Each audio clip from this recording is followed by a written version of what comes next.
ایک لڑکا ہے جو پاکستان میں رہتا ہے. پاکستان کے کس شہر کا نام لے لیں؟ جی جی یوسفی صاحب کہتے ہیں رحیم یار خان کا لے لیں. ٹھیک ہے. ایک لڑکا ہے جو ضلع رحیم یار خان میں رہتا ہے اور اس کی کزن ہے جو انگلینڈ میں رہتی ہے. اور یوسفی صاحب چاہتے ہیں کہ میں انگلینڈ میں رہتا ہوں, میری کزن جو ہے انگلینڈ میں ہے, میں رحیم یار خان میں ہوں, کزن انگلینڈ میں, اس سے میری شادی ہو جائے. اب لڑکا رہتا ہے پاکستان میں, لڑکی رہتی ہے انگلینڈ میں. یہ لڑکا جو شادی کرنا چاہتا ہے مسلکن ہمارا نہیں ہے, یہ چاہتا ہے کہ شادی اس سے ہو جائے.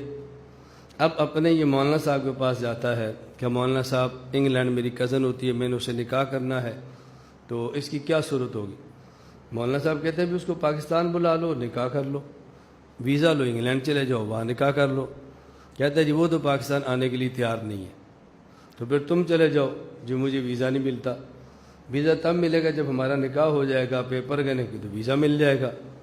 تو مولانا صاحب فرماتے ہیں تم پاکستان رہو, وہ انگلینڈ رہے, تو نکاح تو نہیں ہو سکتا. تو یہ لڑکا کہتا ہے اگر ہم ٹیلی فون پر نکاح کر لیں تو پھر ان کے مولانا صاحب فرماتے ہیں حضور پاک کے دور میں ٹیلی فون نہیں تھا اور کسی حدیث میں ٹیلی فون نکاح کا ذکر نہیں ہے. اب وہ کیا کرے؟ اگر مولانا صاحب کی بات مان لیتا ہے تو پھر اس کی جان گئی. جس پر مر رہا تھا, کہتے ہیں نا میری جان تیرے بغیر میں نہیں رہ سکتا, وہ جان گئی. اور اگر مولانا صاحب کی بات نہیں مانتا, کسی حنفی کے پاس آتا ہے, تقلید کرے گا, تو تقلید تو شرک ہے, پھر ایمان چلا گیا. اب کیا کرے؟ اس نے ہمت کر کے حنفی عالم سے پوچھ لے جی آپ فرمائیں. مولانا نے فرمایا کوئی الجھن نہیں ہے, ٹیلی فونک نکاح کرو اور اس کے بعد پیپر بناؤ اور چلے جاؤ. یہ ٹیلی فونک نکاح جائز ہے؟ فرمایا جائز ہے. کیسے جائز ہے؟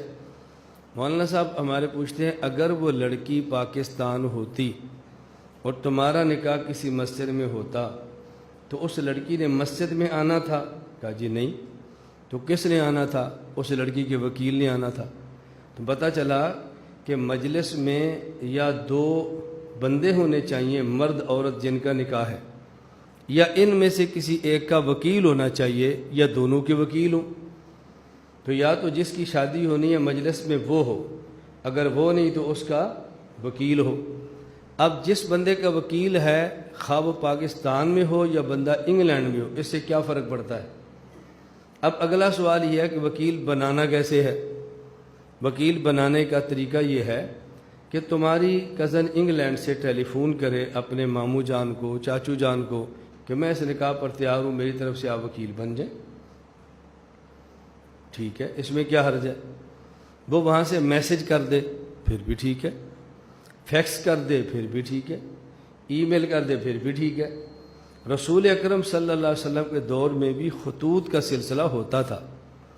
اس دور میں خط کہتے, رسالہ, اور آج بھی اس کو رسالہ کہتے ہیں, اور عربی میں اس کو رسالہ کہتے ہیں, انگلش میں میسج کہتے ہیں. تو بات تو ایک ہی ہے نا, نام بدلا, چیز تو وہی ہے. اس عورت نے پیغام بھیجا ماموں کو, ماموں جی وکیل بنے اور مجلس میں آئے اور ایجاب و قبول ہوا اور نکاح ہو گیا. اب دیکھو اگر یہ تقلید نہ کرتا تو پھر اس کی جان جاتی, اس کو نہ مل سکتی, کوئی اور لے لیتا.